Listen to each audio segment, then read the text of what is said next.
My name is Graham Dykes. I'm Kim. And we are at the Ballantyne campus. So God put a call on my heart for vulnerable children. I can't even remember how far back. I was young. So we went on to have 3 biological children. And again, just always in the back of my mind was there's other child or children out there for us. And adoption is complicated. We wish there'd been a manual at the time because we didn't really have anyone to help us along, to show us the ropes. And so we were kind of navigating it ourselves. And I had heard about an orphan hosting program, which was pretty exciting to me. It's when you invite an international orphan into your home for between 2 and 8 weeks, either in the summer, Christmas time, and you just love on them. Just show them what family looks like for a short period of time. And we ended up praying about it and choosing a 14-year-old boy from the Ukraine. And we had an amazing 2 weeks at Christmas with him. He said we were the best family ever. And so we were like, well, clearly this is what God has for us. So we offered him adoption, and orphans are complicated through no fault of their own. And he declined our offer. Graham and I knew that we had prayed over this, and although God shut the door on our fingers, we also knew it was the Lord saying, not this one. We said, okay. So we moved on. In the next summer, we hosted a little girl from Kyrgyzstan. She was 9. She had so much potential. She was a go-getter. She was amazing. But we knew she wasn't ready for adoption because she was pretty sure her mom was coming back for her. And as it turns out, she knew what she was talking about, and her mom did come back for her and take her back. And so again, wasn't the right one. So then I had a powwow with God. And I said, Lord, you've called me to this. I know you have. But our family's pretty amazing, so I'm okay if you don't want to bring an orphan in. It was almost like God was saying, Kim, I have hope for you. You know, I'm on this. You know I'm on this. I've never let you down. And literally 4 years ago on election day of 2016, Jesse landed in my inbox. The lady just sent it to me and said, look at this file. I think you'll like it. So Graham and I prayed about it, and we said, all right, Lord, here we go. And amazingly enough, this little 2.5-year-old from China became the way our adoption journey was going to go, because God just threw open the doors. And his story is so littered with God's fingerprints. From abandonment to adoption, Jesse had the most incredible foster family ever. Our story is just incredible, and all glory to God, because we just laid it out before him. We're like, Lord, we're not special, but we're willing. And that's really all it takes. And so adoption is just a small way that we've been able to step out in faith in our little way. We're far from perfect. And basically try to exemplify and show and respond to the love of Christ. How we were separated from God eternally, and then he reached out and he rescued and redeemed us, and then he adopted us into and grafted us into his vine, right? God has granted us this privilege to live the way we do, and the ability to go through with an adoption.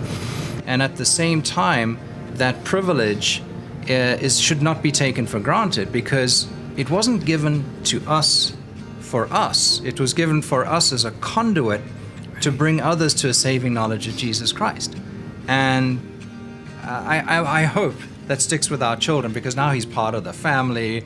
You don't even see that he's Chinese. He's just part of the family. And I think so many people think, can I love an adopted child like I love my biological children? I mean, I thought that. Can I, Lord? Can you do that through me? And no question. Like from the beginning, he was ours. And it's just a mystical, amazing spiritual transformation that takes place in your heart. That suddenly this child that is completely unrelated to you is grafted in. And again, it's exactly what God does. You know, he takes and he makes our hearts part of his family. Well, let me take a moment and just say thank you to Graham and Kim for sharing their beautiful story of how God's grown their family through adoption. But also to give everybody a chance, whether a reminder or maybe you're hearing it for the first time, of how you can play a part in this story. About 6 months ago, we started a renewed process of an adoption initiative here at Forest Hill, and we gave you the chance to be a part either through yourself or your own family, beginning this journey towards adoption or fostering, or through supporting those in our church that want to make that decision. And so today, I just want to remind you that you can still take that step. You can scan the QR code, and you'll have both of those options. That code is on the screen now. Or if you're in one of our physical campuses, you've got a card like this. Fill this thing out, you can write adoption on it, and we'll get in touch with you to help you with the first steps along that journey. And now we're going to turn it over to our campus pastors as they wrap up this series on 2 Peter, this incredible time we've had of looking at the future of where God is taking the world. And I hope that you get to learn a ton and are encouraged by what you hear today. Bueno, pues muy buenas tardes a todos. Qué gusto estar el día de hoy con ustedes. Y si eres papá, muchas felicidades. Que Dios te bendiga, que te derrame su gracia sobre ti, que te dé paz y que te permita ser esta luz y que te permita que las siguientes generaciones que nos han encomendado puedan ver a Cristo a través de ti. Esa es mi oración y bueno, pues que Dios te bendiga. Y pues bueno, estamos llegando al final de la segunda carta de Pedro. Y se siente como si estuvieras llegando a la final de una temporada, así como las series de televisión. ¿No les parece? ¿Qué series ves tú en casa? O sea, en casa nosotros vemos una que se llama This Is Us y ya se ha vuelto una tradición estar viéndola, ¿no? Semana a semana. De hecho, terminó el mes pasado y ahora estamos esperando la siguiente temporada. De hecho, la estamos esperando todavía con más anticipación porque va a ser el final de toda la serie, ¿no? Pero yo creo que siento que estamos llegando, después de estar leyendo esta carta, al final de esta temporada, de la segunda temporada o de la segunda carta de Pedro, ¿no? Donde él en esta temporada se encargó de desenmascarar a los falsos maestros. En esta temporada él arranca diciéndonos que la importancia de que nosotros tenemos que vivir una vida útil y productiva y que Dios nos ha dado todos los recursos para lograrlos, todos los recursos que podemos agregar encima de nuestra fe para lograr esta vida que Él llama útil y productiva. También nos recordó que podemos estar seguros que en Jesús es en quien tenemos la salvación. O sea, Jesús, cuando ponemos nuestra fe en Él, podemos estar seguros 100% que somos salvos. Y también la autoridad de las Escrituras nos dijo que en las Escrituras podemos encontrar la verdad porque son 100% confiables porque han sido inspiradas por Dios. Después desenmascaró a los falsos maestros que están dentro de la misma iglesia y enseñan herejías y enseñan estas falsas enseñanzas con la intención de seguir sus inclinaciones del pecado y querernos arrastrar a nosotros con ellos. Pero también Pedro dice que ya Dios tiene el castigo, el juicio para ellos preparado. Y después acabó con esta falsa idea que se estaba propagando de que Jesús no regresaría. Y Pedro nos asegura que su regreso es seguro, que va a regresar a juzgar y que juzgará al mundo con fuego a todo aquel que no esté en Jesús y esperando su regreso, pero que habrá un nuevo cielo y que habrá una nueva tierra para todos aquellos que hayamos puesto nuestra fe en Jesús como nuestro Salvador y estemos esperando su regreso. Así es que bueno, ahora estamos llegando al final de esta temporada, pero tiene un peso mayor porque no solamente es el final de la temporada, sino es el final de la serie. Pedro está escribiendo esta carta ya en sus últimos días porque él sabe que va a ser ejecutado. Y es esta despedida que él está haciendo, donde él se está haciendo cargo de ponernos y la responsabilidad de ponernos, bueno, ¿qué es lo que quiere que recordemos antes de esta última carta que está escribiendo? Así es que, ¿por qué no preparamos nuestra mente y preparamos nuestro corazón para ver cuáles son esas últimas palabras en cuanto a qué deberíamos de estar haciendo en lo que esperamos el regreso de Jesús? Y en reverencia a su palabra, precisamente, los invito a que nos pongamos de pie para leer las últimas palabras de Pedro, registradas. Segunda de Pedro, capítulo 3, versículo 14 al 18. Por eso, queridos hermanos, mientras esperan estos acontecimientos, refiriéndose a lo que va a suceder cuando regrese Jesús, esfuércense para que Dios los halle sin mancha y sin defecto y en paz con Él. Tengan presente que la paciencia de nuestro Señor significa salvación. tal como les escribió también nuestro querido hermano Pablo, con la sabiduría que Dios le dio. En todas sus cartas se refiere a estos mismos temas y en ellas hay algunos puntos difíciles de entender que los ignorantes e inconstantes tergiversan, como lo hacen también con las demás escrituras para su propia perdición. Así que ustedes, queridos hermanos, puesto que ya saben esto de antemano, manténganse alerta, no sea que, arrastrados por el error de estos libertinos, pierdan la estabilidad y caigan. Más bien, crezcan en la gracia y en el conocimiento de nuestro Señor y Salvador Jesucristo. Y cierra, a Él sea la gloria, ahora y para siempre. Amén. Amén. Podemos sentarnos. Gracias. Estas son las últimas palabras que están registradas, y en estas palabras hay 4 consejos prácticos para esperar a Jesús y evitar caer en las tentaciones de todas estas falsas enseñanzas. Y el cuarto es uno que yo considero como un tesoro, porque yo creo que el cuarto consejo que nos da es esa clave para que podamos vivir esta vida abundante, esta vida útil y productiva que Jesús nos está prometiendo. Lo que nosotros aquí llamamos la vida dinámica en Cristo. Así es que, ¿por qué no vemos estos 3 consejos? Y después, bueno, terminamos con este último, que es el tesoro. El primero es, esfuércense para que Dios los halle sin mancha y sin defecto y en paz con Él. O sea, Él quiere que tengamos presente que Jesús va a regresar y juzgará, y cuando venga a juzgar todo va a ser expuesto. Y entonces, como Roland nos explicó la semana pasada en el episodio anterior, procuremos limpiar nuestro desorden público y privado, porque cuando Él venga todo va a ser expuesto, y nosotros queremos que nos encuentre muy bien cuando regrese. Evitémonos y esforcémonos por no caer en la tentación de seguir todas estas falsas enseñanzas. Fíjense lo que nos dice que hagamos todo lo posible para permanecer sin mancha. Sin mancha se refiere a no cometer pecados, no tener mancha, todo lo posible por no tener mancha de pecados. Sin defecto, que se refiere, hagan lo posible para no tener esta inclinación a fallar, a tener manchas. Y en paz con Él, o sea, no deberle nada a Dios, estar a cuentas con Él, en relación con Él. Ahora, ¿es posible lo que nos está pidiendo en nuestra naturaleza? Llegar a esta perfección de no tener manchas ni defectos y estar. La realidad es que no, porque pecamos y somos defectuosos y le tenemos la naturaleza que nos lleva a pecar. Y entonces es imposible que nosotros, por nuestras propias herramientas, podamos lograr esta paz con Dios.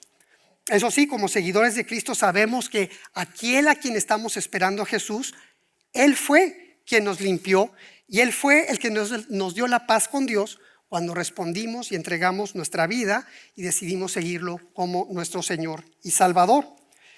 Él, y estando en Él, es que entonces Dios no ve manchas y Él tiene y tenemos una relación en paz. Y por eso es que Pedro lo pone como el primer paso y el primer consejo: estar seguros que no tenemos mancha, que estamos en paz con Él, pero solamente puede ser a través de Jesús. Así es que si tú no lo has hecho y si tú no has respondido a eso y vienes caminando y vienes conociéndole, te invito a que lo hagas, a que entregues tu vida para que cuando regrese Jesús no te encuentre con mancha, no te encuentre con pecado y te encuentre en esta relación con Él. Ahora, una vez que los hemos aceptado, sabemos que cuando Él regrese, entonces no seremos juzgados y tampoco seremos condenados. Y esto nos permite entonces vivir sin temor. Al contrario, vivir con la expectativa de que regrese, con el gusto de saber que va a regresar y que viene por nosotros. Este sentimiento es parte de esta vida en abundancia que Él empieza a dar cuando podemos caminar en la libertad de saber que estamos en paz con Él y cuando Él regrese vamos a tener y a seguir viviendo esta vida en abundancia. Pero también, sabiendo aunque estamos limpios y que no va a haber mancha, tenemos que terminar como Pedro nos pide y también como Pablo escribe y que él está terminando cuando le escribe a Timoteo. Que esta carta que él escribe también es de las últimas cartas que escribe, porque Pablo sabe que él también va a ser ejecutado. Entonces, en 2 de Timoteo 4, del 7 al 8, él dice: he peleado la buena batalla, he terminado la carrera, me he mantenido en la fe. Por lo demás me espera la corona de justicia que el Señor, el juez justo, me otorgará en aquel día. y no solo a mí, y fíjense, sino también a todos los que con amor hayan esperado su venida. Terminemos bien en la fe, esperando con amor su venida, la recompensa, esta corona de justicia que Dios tiene para nosotros. Ahora, el segundo consejo es: tengan presente que la paciencia de nuestro Señor significa salvación. Y dice que de hecho Pablo también escribió de esto, que son cartas, y validándolas como escritura, porque dice que también han sido inspiradas por el Espíritu Santo. Y dice entonces, por lo tanto, son confiables, pero dice que hay que tener mucho cuidado, porque va a haber falsos maestros que las van a empezar a torcer para dar enseñanzas falsas. En esto de que su paciencia significa salvación, lo vimos hace 2 mensajes. Aprendimos que el plan de Dios es un plan de rescate, si recuerdan, y antes de que regrese a juzgar el mundo, Él se va a encargar de salvar a aquellos a quien Él sabe que van a responder a su llamado, y por eso es que no ha regresado. Así es que, por lo tanto, nuestra posición no es de dudar si regresa o no, sino nuestra posición es de celebración. Cada día, cada hora, cada minuto que pasa, alguien está siendo salvado, alguien está teniendo esta relación y reconciliándose con el Señor para la eternidad. Y mientras hacemos esto y celebramos este tiempo que tenemos adicional, también procuramos ser útiles y productivos en nuestro círculo de influencia. Quizá nosotros podemos ser ese puente hacia alguien para que pueda tener una relación con Jesucristo, nosotros siendo ese vehículo. El tercer consejo: manténganse alerta, no sea que arrastrados por el error de esos libertinos pierdan la estabilidad y caigan. O sea, tenemos que estar muy conscientes que hay enseñanzas que hacen mucho sentido, son muy lógicas, y que incluso en nuestro corazón podemos decir: wow, eso sí yo creo que eso está bien, pero si esa enseñanza no es congruente con su palabra, es una mentira y su objetivo es desviarnos. Y nuestra responsabilidad es buscar siempre esa congruencia, teniendo siempre la verdad, la palabra, la luz, para revelar dónde está la oscuridad. Así estos son los 3 consejos que prácticamente están resumiendo todo lo que Pedro nos ha dicho. Y ahora viene el 4º consejo, el que para mí es un tesoro. Y es un tesoro porque si tú lo sigues, puedes vivir la vida abundante que Él promete, la vida útil y productiva siguiendo este consejo. Y te lo digo porque yo lo he vivido y tengo la certeza que es real. Este es el consejo: crezcan en la gracia y en el conocimiento de nuestro Señor y Salvador Jesucristo. Y luego cierra: a Él sea la gloria, ahora y para siempre. Amén. Entonces vamos a desempacarlo. Este tesoro tiene 2 elementos, que son los 2 elementos que yo creo que son los más valiosos de nuestra fe como seguidores de Jesús. O sea, el primer elemento es la gracia, que nos distingue y es valioso, y el segundo es conocer a nuestro Señor Jesucristo. Y en estos 2 nos pide que crezcamos. Ahora empecemos por la gracia. La gracia viene de la palabra griega charis, que significa favor, bendición, bondad. De hecho, hay un salón afuera junto a la cocina que se llama el charis room, ¿no? Ese es el salón de la gracia, por eso es que le pusimos ese nombre. Pero el charis es eso: Dios es un Dios lleno de charis, es un Dios de charis, que significa que Él tiene este favor, esta bendición, esta bondad hacia nosotros. Pero en lo que tiene que ver con su relación con nosotros, no la merecemos, le hemos fallado, hemos pecado. De hecho, Romanos 3:23 dice: pues todos han pecado, todos, y están privados de la gloria de Dios. Así es que no merecemos su favor, ni su bondad, ni su bendición. Más bien merecemos juicio, ¿sí?, cuando regrese, y ser condenados al infierno prácticamente. Ahora, yo te pregunto: ¿alguien ha pecado aquí? O que levanten la mano, hemos hecho ese ejercicio. Levante la mano quien ha pecado. ¿Ok? Bueno, pues estás destituido de la gloria de Dios. El que no levantó la mano también está destituido porque acaba de mentir, porque sí ha pecado. Entonces, todos están destituidos. Es lo que Él dice. Entonces, la verdad es que no merecemos ni su favor, ni su bendición, ni su bondad. Merecemos juicio. Su gracia es este favor inmerecido porque, que tenemos. Y además, no importa cuántas buenas obras hagamos, tampoco ganamos su favor. Yo antes pensaba que haciendo buenas obras iba a ganar el favor de Dios. O sea, que me vea haciendo este sacrificio, que me vea diezmando, que me vea procurando a mi prójimo, voy a ganar el favor de Dios. Y la verdad es que no es cierto. Fíjate lo que dice Isaías, por eso hay que leer la palabra, ¿no? Isaías 64:6, porque sonaba muy lógico, pero fíjate lo que dice. Estamos todos infectados por el pecado y somos impuros, ¿correcto? Cuando mostramos nuestros actos de justicia, nuestras buenas obras, no son más que trapos sucios. Y sucios, en la palabra que está utilizando, son trapos ensangrentados. Eso es lo que está diciendo con trapos sucios. Por lo tanto, estas buenas obras no merecemos nada, ¿sí? Por ellas. Pero su gracia, a pesar de no merecer, su gracia está sobre nosotros. Y la palabra dice que Él hace que salga el sol para el bueno y para el malo. Dice que llueva para el justo y para el injusto, que haya provisión, porque es su gracia. Y uno a veces dice, bueno, esa persona tan malvada, ¿cómo es que le va bien? ¿Por qué Dios es que la bendice? Su gracia. Pero también acuérdate de ti, que tú tampoco mereces nada de lo que tienes, porque su gracia es para todos. Y en este sentido también, entonces nadie merece ser salvo. Nadie merece ser salvo. Si nosotros quienes seguimos a Jesús somos salvos y volvimos a tener acceso a su gloria, si eso sucedió, no fue por nuestras obras, ya vimos cómo considera nuestras obras, sino más bien Él puso en nosotros la fe para que nosotros pudiéramos creer en Jesús, y nos la dio sin merecerlo. Esa fe es entender quién es Jesús y ver que te puede salvar, y poner esa fe y contestarlo y seguirlo para no enfrentar el juicio y tener esta vida eterna con Él. Nosotros no lo hicimos. Fue Él que nos puso esa fe, nosotros escuchamos y respondimos. Así fue como sucedió. Y otra vez, basándonos en la palabra para que no haya falsas enseñanzas, ¿no? Efesios 2 del 8 al 9. Porque por gracia ustedes han sido salvados mediante la fe. Por este favor inmerecido, Él ha salvado con esta fe que nos ha dado.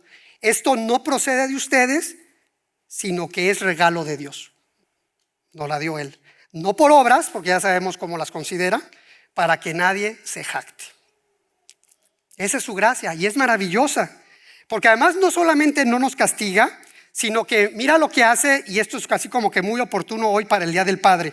En Juan 1, de versículo 12 al 13. Mas a cuantos lo recibieron, a los que creen en su nombre, en Jesús y en que Él nos salva, les dio derecho de ser hijos de Dios. O sea que nos da ese derecho cuando creemos en Él y somos salvos. Estos no nacen de la sangre, ni por deseos naturales, ni por voluntad humana. O sea, si yo nazco en un hogar cristiano, no por eso soy salvo. Voluntad humana, si yo decido y yo quiero ser cristiano, tampoco, ¿no? Sino que nacen de Dios. Lo que vimos en el testimonio de Graham y Kim, que decían, es que fuimos insertados, así como nosotros fuimos insertados en la familia cuando recibimos a Cristo. Eso es lo que sucede. Cuando recibimos a Jesús somos adoptados como hijos. Y a partir de ese momento es que entonces le podemos llamar padre, hasta que somos adoptados. Recuerdo que uno de niño jugaba y decía, o más bien competía con otros niños y decías, bueno, es que mi papá es médico y salva mucha gente. Y el otro decía, no, es que mi papá es policía y él va contra los malos. Y es que mi papá, y era pelearte, no es que mi papá y tu papá. Y mi papá es más fuerte que el tuyo. Ajá. Ahora, por su gracia, yo diría que nosotros, si estuviéramos todavía en ese juego, podríamos decir, bueno, pues mi papá es el Dios todopoderoso, creador de todo este universo, ¿sí? Creador de esto, inclusive dueño de ti, dueño de todo lo que haces, dueño de tu papá y dueño de todos. Ese es mi papá. Eso es lo que estaríamos diciendo hoy. Ahora, muchos le llaman padre, pero no todos son hijos. Solamente los que son reconciliados con Dios y son adoptados a través de Jesús. Y es otra vez otro aviso. Si aún Él no es tu Salvador, da ese paso. Síguelo, acéptalo con un corazón queriendo que te acepte, queriendo ser transformado, arrepentido de tu pasado y dispuesto a que Él sea quien te transforme. Y fíjate que para sellar esta adopción se muda a vivir con nosotros. O sea, Dios Espíritu Santo se viene a vivir en nosotros y a trabajar en nosotros y con nosotros. Es una reconciliación total, una adopción total. Ya tu papá vive contigo todo el tiempo dentro de ti. Eso es lo que sucede y es una maravilla. Y esta es la gracia de la cual Pedro nos está hablando y nos pide crecer en ella, aunque no la merezcamos. Y quiere que lo recordemos porque normalmente no la tenemos presente, se nos olvida en el día a día. Y la gracia ha estado y está muy activa y todavía es más activa cuando estamos en Jesús. Porque fíjate, su plan para nuestras vidas cuando nos salva, el plan de Jesús no es, check, eres salvo, nos vemos cuando regrese Jesús en la eternidad. No, o sea, su plan cuando nos salva es que si Él nos creó a su imagen y semejanza, Él quiere transformarnos precisamente para que reflejemos esta imagen y semejanza y tengamos estas características que Él tiene, específicamente las que pudimos ver en Jesús, porque Jesús es la imagen visible del Dios invisible. Una vida que sea abundante, que sea productiva como la de Él, llena de amor, de alegría, de paz, de paciencia, de amabilidad, de bondad, de fidelidad, humildad y dominio propio. Así es que su gracia va a permanecer sobre nosotros y permanece transformándonos constantemente de adentro hacia afuera para parecernos a Él. Y ese es un trabajo que será constante y Pablo lo dice en Filipenses 1:6. Estoy convencido de esto. El que comenzó tan buena obra en ustedes la irá perfeccionando hasta el día de Cristo Jesús, hasta el día en que regrese. Entonces es una labor constante. Así es que recurramos a su gracia y dejemos que trabaje en nosotros en medio de enfermedad, en medio de dolor, tal vez relaciones rotas, problemas económicos. Todas estas son pruebas de que este es un mundo caído, pero que Dios permite en su gran sabiduría que nos sucedan. Y lo permite para sostenernos, para fortalecernos, para crecer en la fe, para crecer en el conocimiento de Él, para crecer en el afecto cristiano y para crecer en estas virtudes y recibir estas virtudes de las cuales comenté que el Espíritu Santo daba, que eran las virtudes que Jesucristo reflejaba. Y eso, por ejemplo, Pablo, después de estar en el cielo, porque él dice que fue al cielo y que regresó, dice que vio cosas maravillosas que no le fue permitido revelarlas. Pero lo que dice es que Dios le mandó una espina que lo atormentaba constantemente, y él cree que esa espina era para que no se volviera soberbio, para que no dijera, es que yo estuve acá en el cielo y bueno, ¿no? O sea, no, le mandó una espina para que estuviera humilde, ¿no? Y lo que dice es que él 3 veces le pidió al Señor que se la quitara, 3 veces. Y fíjate lo que le contestó Dios. Y yo creo que esta es la palabra que Dios tiene hoy para nosotros. Esta palabra que está en 2 Corintios 12:9. Te basta con mi gracia, pues en mi poder se perfecciona en la debilidad. Te basta con mi gracia, pues mi poder se perfecciona en la debilidad. O sea, Dios le está diciendo, yo sé dónde estás, sé lo que estás pasando, pero tienes que reconocer que eres débil y que tú solo no vas a poder. Deja que mi gracia sea suficiente para ti. Depende de mí. Recurre a ella en tu debilidad y entonces sí verás mi poder. Esa es una promesa. Y Pablo le toma la palabra y le dice, y él dice, voy a hacer alarde de todas mis debilidades para que entonces el poder de Dios se esté manifestando en mí. Y vaya que se manifestó en él. Fue un hombre que tuvo esta vida útil y productiva, abundante, donde gracias a él, que fue enviado por Jesús a llevarnos la fe afuera del pueblo judío, nosotros conocemos esa fe porque Pablo fue lleno de la gracia y Dios lo utilizó. De hecho, 1 Corintios 15:10, él lo dice. Pero por la gracia de Dios soy lo que soy. Y la gracia que él me concedió no fue infructuosa. Al contrario, he trabajado con más tesón que todos ellos, refiriéndose a los otros discípulos. Aunque no yo, sino la gracia de Dios que está conmigo. La gracia que estuvo con él. La gracia es real, la gracia es activa pero tenemos que estar dispuestos a reconocer que somos débiles, que no podemos solos y saber que su gracia es suficiente y que podemos contar con ella ahí donde estamos para poder ver su poder manifestarse. Si es que tenemos que crecer ahí recurriendo a la gracia, pero también nos pide crecer en el conocimiento de nuestro Señor Jesucristo. Y piensa en esto, para mejorar en algo que quieras mejorar, buscar ser mejor, normalmente vas a buscar a alguien que te pueda enseñar. O sea, ya sea un maestro, ya sea un coach, para que puedas aprender de él cómo es y que puedas aprender lo que sabe. Entonces tú buscas un maestro para eso. Y vaya, piensa en LeBron James, el jugador de básquetbol de la NBA. El rendimiento físico que tiene LeBron James es impresionante. O sea, él es una máquina humana cuando lo ves jugar. O sea, qué bárbaro. Ahora, ese rendimiento que tiene no es casualidad. Él ha tenido los últimos 14 años un entrenador personal, especialista en recuperación que se llama Mike Mancillas. Y él ha puesto su fe en este Mike Mancillas para seguir sus consejos, seguir su dirección y para estar con este máximo rendimiento físico al seguirlo.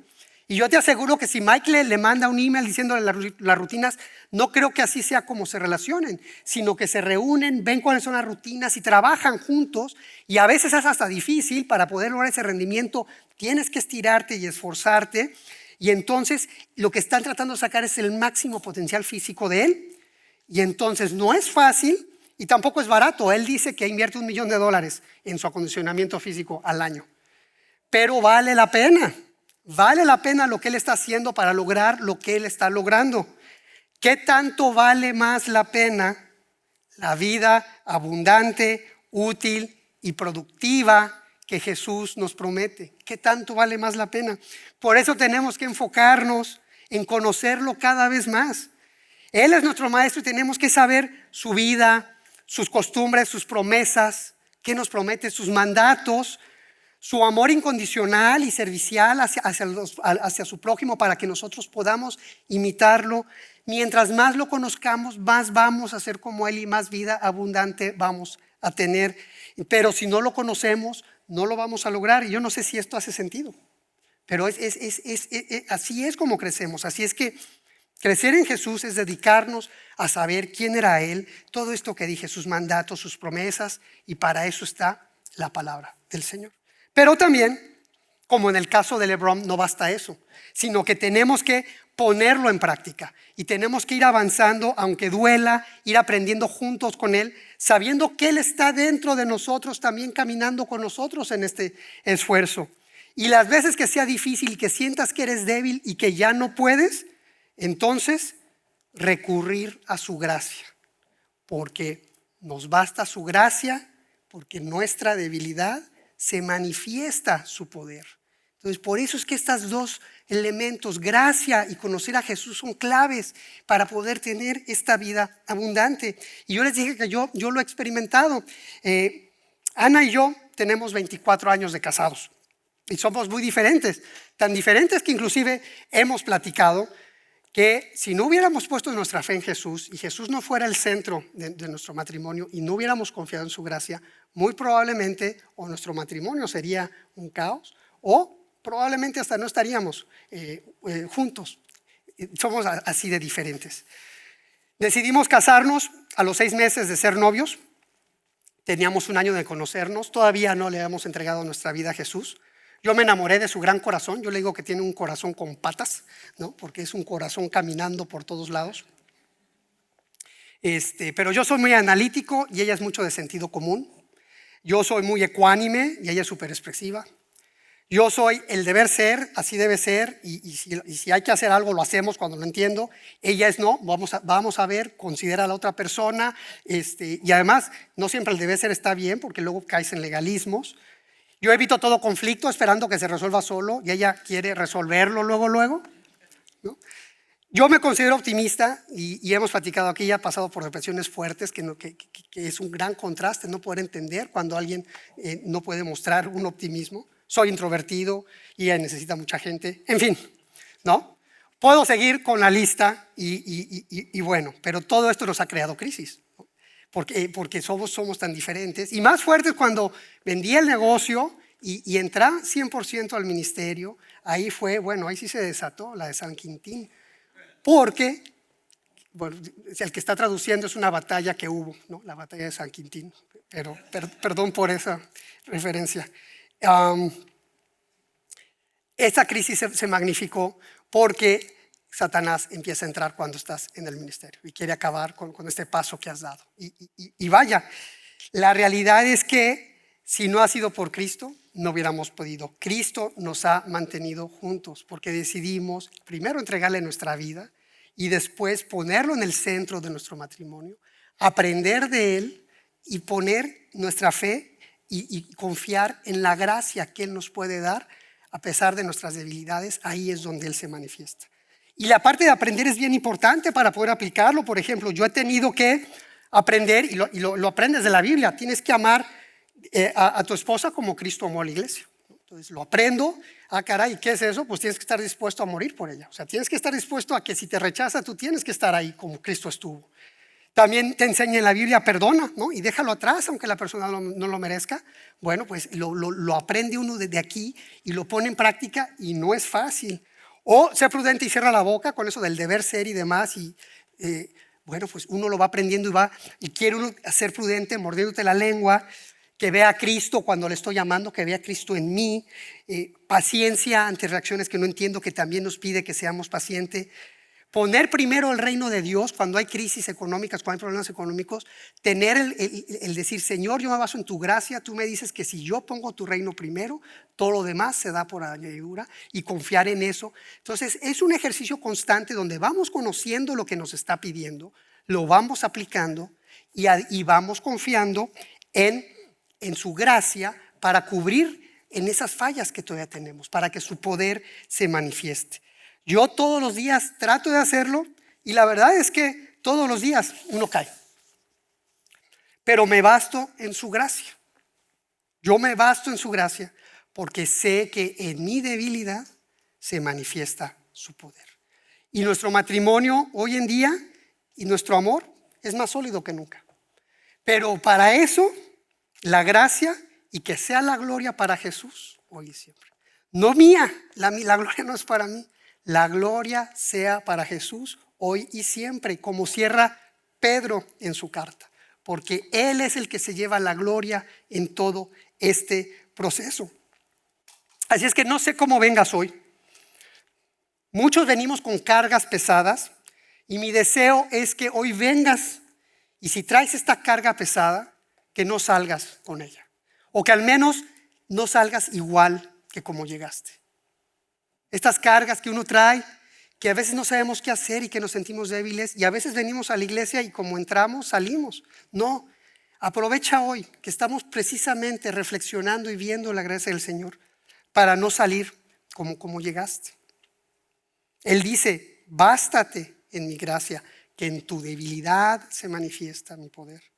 Y el autor de Hebreos dice de Jesús, porque no tenemos un sumo sacerdote incapaz de compadecerse de nuestras debilidades, sino uno que ha sido tentado en todo de la misma manera que nosotros, aunque sin pecado. Así que acerquémonos confiadamente al trono de la gracia para recibir misericordia y hallar gracia que nos ayude en el momento que más lo necesitamos. Acércate al trono de la gracia hoy. Puede ser que nunca te hayas acercado a Jesús. Puede ser que traigas esta carga buscando una respuesta y nunca te hayas acercado a Jesús a entregarle tu vida. Acércate al trono de la gracia. Él está con los brazos abiertos esperándote. No tienes que tener tu vida en orden. La gracia es inmerecida, ninguno de nosotros la merece. Él está dispuesto a regalarte la salvación, a reconciliarte si tú te acercas con un corazón arrepentido, si te acercas con un corazón dispuesto a someterte a Él, reconociendo tu debilidad. Acércate a Él para que puedas salir transformado hoy, para que puedas salir adoptado y que puedas salir Dios diciendo, Dios es mi Padre. Hazlo. Y si ya sigues a Jesús como tu Señor y Salvador, Él entiende todas tus debilidades. Él lo dice. Él las vivió. Él Él sabe por lo que estás pasando y no es ajeno, no es un Dios ajeno, sabe lo que está pasando. Entonces tal vez en tu dolor, en tu corazón hay dolor, has sido lastimado, lastimada. Alguien que te ha ofendido, que ha abusado de ti y que es difícil perdonar. No es fácil poder encontrar ese perdón en alguien que te ha ofendido, es un dolor genuino. Pero acércate al trono de la gracia y recuerda esa gracia maravillosa que Él nos ha dado y que nos ha perdonado sin merecerlo. Y pídele que con su gracia tú puedas extender esa gracia también a la otra persona y te ayude a perdonar. Si vienes con un pecado oculto, pecado que no has podido romper, esa cadena de pecado, acércate al trono de la gracia para que te dé los ojos que Él tiene y que te ayude a ver que ese pecado y el desprecio que tiene de ese pecado para que tú lo puedas despreciar y que tú puedas sentir lo mismo, ese mismo desprecio por ese pecado y que te dé el dominio propio para controlarte, que cumpla su promesa de que siempre va a poner una salida ante la tentación. Él lo va a hacer. Reconócete débil y acércate a Él. Si tienes un ser querido que ha fallecido y tienes este dolor, este vacío, esta desesperación, acércate al trono de su gracia. Él nos promete dar una paz que sobrepasa todo entendimiento. Y no es fácil porque es un dolor difícil que probablemente tome tiempo, pero que te dé esa paz que te puede estar sosteniendo en medio de él. En tu situación económica, si traes una carga de situación económica, lo mismo. Confía en el trono de la gracia, acércate y dile: Señor, yo sigo buscando tu reino, porque yo sé que si busco tu reino, todo lo demás se da por añadidura. Ayúdame a confiar en esa promesa, dame confianza, dame sabiduría, abre puertas. Y Él en su poder se va a manifestar. Así es que cualquier situación en la que tú puedas venir, otra que no esté mencionada aquí, pero que tú sabes que es una carga, yo te invito a que hoy la traigamos en oración al trono de la gracia, para que la depositemos ahí, reconozcamos nuestra debilidad ahí, y que sepamos que en esta debilidad su poder se manifestará y podamos salir tranquilos que nos ha escuchado y estaremos a la expectativa de ver el gran poder que Él tiene cuando nos aproximamos a su gracia.